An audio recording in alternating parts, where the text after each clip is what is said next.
Thanks for joining me for today's podcast English lesson. Did you know that this podcast was started in 2014? On top of that, my company, Happy English, was established in 2010. Those two facts have been presented to you using the passive voice, and that is the focus of our lesson today. Welcome to another Happy English podcast coming to you from New York City. And here's your English teacher, Michael. All right, thank you, John, and thanks, everyone. It's Michael here from Happy English, and I help people speak English better. This is Happy English Podcast, episode 743, The Passive Voice. For this podcast English lesson, let's look at what the passive voice is and when to use it. We'll also go over some examples to help you understand this concept better. Let's get started with this little story about my friend Donna, which illustrates the active and passive voices in English. Donna loves gardening and spends most of her weekends working in her backyard. Last Saturday, she planted a variety of flowers, including tulips, roses, and daisies. She carefully watered each plant and added fertilizer to the soil to help them grow. As she worked, she noticed a group of butterflies fluttering around, attracted by the bright colors of the flowers. Donna felt a deep sense of satisfaction as she looked at the beautiful garden she had created. By the end of the day, the garden had been transformed into a vibrant oasis. The flowers were planted in neat rows, and the entire area was meticulously organized. The garden was admired by all who passed by, and compliments were given to Donna for her hard work. The butterflies continued to visit the garden, and their presence was enjoyed by everyone who stopped to take in the view. In the evenings, the garden was illuminated by soft lights, creating a peaceful atmosphere that could be appreciated by all. You may have already learned that in English, we have two main voices, active voice and passive voice. But do you know what voice means in this context? Basically, the term voice in language refers to how a sentence is made. The voice shows us whether the subject of the sentence is doing the action or receiving the action. When we use the active voice, the subject of the sentence is doing the action. For example, in "The cat chased the mouse," the subject is the cat, and the cat is doing the action of chasing. We know who the actor is. It's the cat. So when we say, "The cat chased the mouse," the cat is the actor. This is the active voice. On the other hand, when we use the passive voice, the subject of the sentence is receiving the action instead of doing the action. For example, in "The mouse was chased by the cat," the subject is the mouse, and the mouse is receiving the action of the verb chase.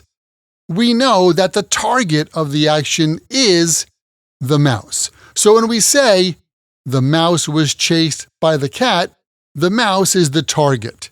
This is the passive voice. So, voice is just about who or what is the focus of the action in a sentence. Whether the focus is on the doer of the action, active, or on the receiver of the action, passive. Most sentences you come across in English are in the active voice, where the subject of the sentence performs the action. When we know who or what is doing the action, we prefer using the active voice. For example, the thief stole the car.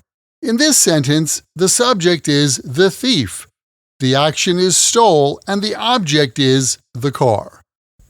Now, let's have a look at how this sentence changes when we use the passive voice. The car was stolen by the thief. In the passive voice, the focus shifts from who is performing the action to the object that is receiving the action. Here, the car becomes the focus of the sentence, and the thief is mentioned at the end. To be honest, when we use the passive voice in everyday conversation, we generally don't mention who did the action. Because when we want to talk about who did something, we prefer to use an active voice. A natural way to speak would be either to say, "The thief stole the car," or "The car was stolen." The most important thing I want you to get from today's lesson is when we typically use the passive voice, and that's next. In everyday conversational English, we generally use the passive voice when the actor or the doer of the action is either unknown or unimportant. For example, according to the news, the bank was robbed sometime over the weekend. When I walked by that old house, I noticed that some of the windows were broken. The trees in this park were planted over 100 years ago. In each of these examples, the focus and the grammatical subject of the sentence is the result of the action. The bank was robbed. The windows were broken. And the trees were planted. Who did the action is either unknown or unimportant for the conversation. Okay, let's take a break there. In the next episode, we'll take a look at how the passive is used in 3 other situations and in various verb tenses. Keep in mind, the best way to remember this and any other word or phrase in English is to take that word or phrase, write it in a sentence that's true for you or true in your world, and then memorize your sentences. Hey, did you know that you can get the chance to practice this kind of English with me directly? You can get more practice using your English when you join my Podcast Learners Study Group. There, you can make new friends, join us for live group lessons every week where we practice these podcast lessons together. Plus, you get access to the PDF transcript and audio download for every Happy English podcast in the past and in the future. And on top of that, each episode has exercises where you can practice this English point with speaking and writing checked by me. To learn more, just visit myhappyenglish.com and check podcast lesson 743. Remember, learning another language is not easy, but it's not impossible. And I'm here to help you on your journey. This podcast was brought to you by Happy English. Please visit myhappyenglish.com. Show your support for Happy English by leaving us a review. Get English, get happy, Happy English.